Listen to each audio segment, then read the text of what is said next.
Please pray with me. We come into this sacred space, mindful of the generations of faith who have come before us, adults and children, certain and questioning, men and women, hopeful and despairing. We give thanks for the welcome all receive from you, dear Lord, and for the ways we continue to be enfolded into this community. Amen. Please be seated. Today we celebrate All Saints' Day. And what comes to mind for you when we talk about saints? How would you define a saint in one or two words? Well, I'm going to help you a little bit. I'm going to ask you all to pull out your blue hymnals before you right now. Get them in your lap. And I want you to turn to hymn number 293. This happens to be our offertory hymn, well selected, and I will say that this will be a little practice for you. I want us all to read the first verse aloud together. I sing a song of the saints of God, patient and brave and true, who toiled and fought and lived and died for the Lord they loved and knew. And one was a doctor, and one was a queen, and one was a shepherdess on the green. They were all of them saints of God, and I mean God helping to be one too. And I'll finish up by reading a part of the second verse for you. And one was a soldier, and one was a priest, and one was slain by a fierce wild beast. And there's not any reason, no, not the least, why I shouldn't be one too. Now I want you to hang on to those hymnals. We're coming back to them. These are all real people. Though their names are not given in the lyrics, they do indeed refer to real people. The doctor is St. Luke. The queen is the Elizabeth of Hungary. And the shepherdess, well, that's Joan of Arc. We've all heard of her, haven't we?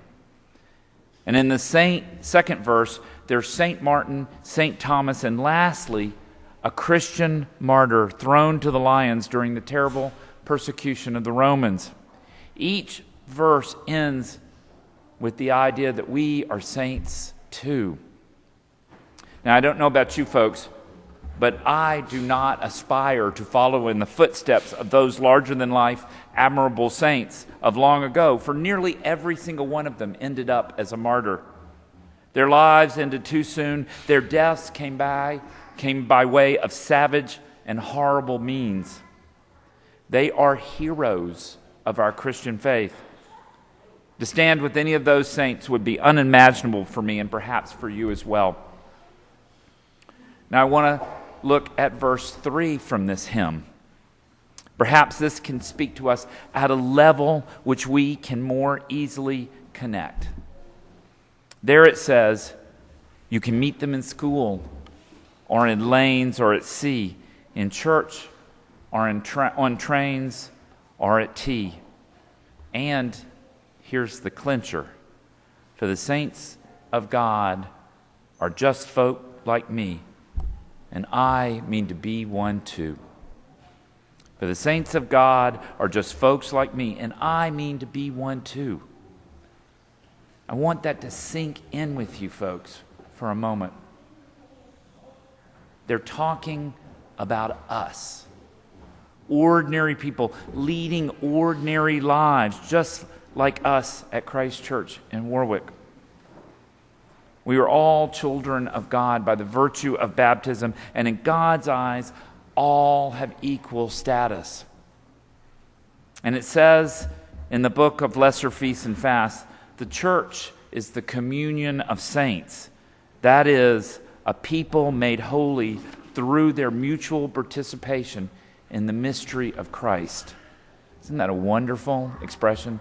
Their mutual participation in the mystery of Christ, and He is a mystery. To call something holy is to set it apart and say that it is God's. For something to be God's means that it's set apart. It's not part of the rest of the world. It's for God's purposes. That it is filled with God's Spirit. That it is indeed cherished by God. To say that we are as holy as saints then means that we each belong to God. Our lives are part of God's purpose.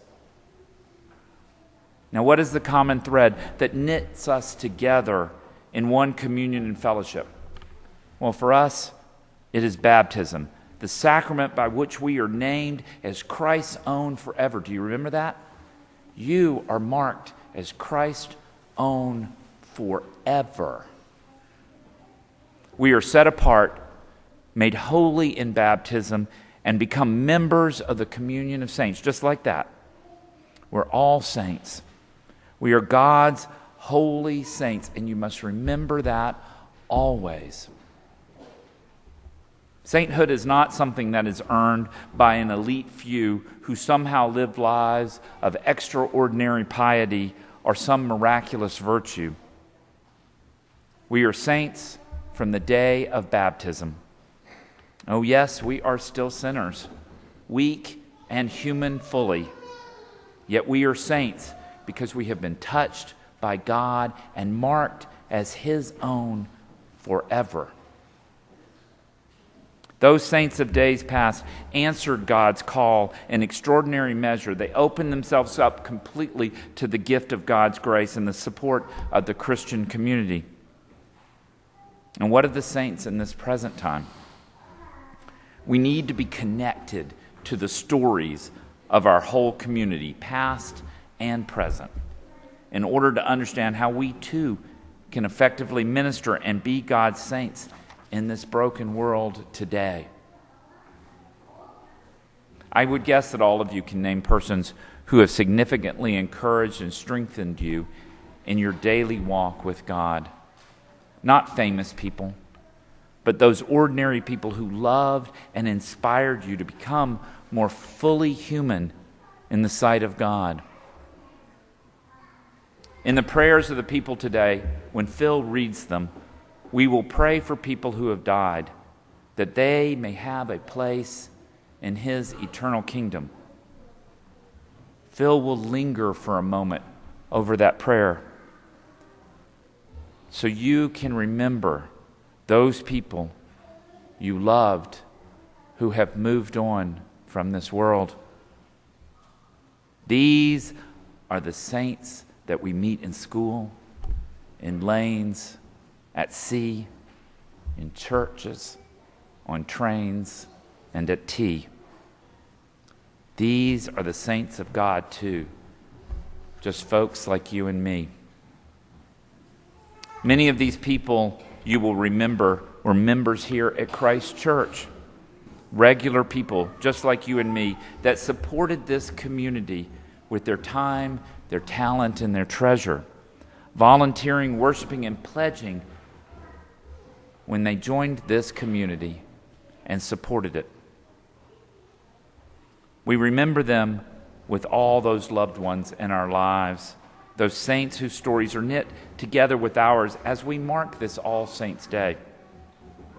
And as we remember today, we also rejoice for little Juliana Faith will be baptized at the 11 o'clock service. And so she will become our newest saint. And standing with her, we will renew our baptismal vows, repeating those words and again in community as we are reminded of the commitment we made when we became a Christian and how we are strengthened for the journey that we travel here at Christ Church together. You and I are called to be persons through whom the light of love shines. We are called to discover in others the image of God, even those we find difficult or who hurt us. In baptism, we receive the light of Christ to be saints according to God's purpose, for God's purpose. And by the grace of God, it is truly possible for without him, it never can be. Amen.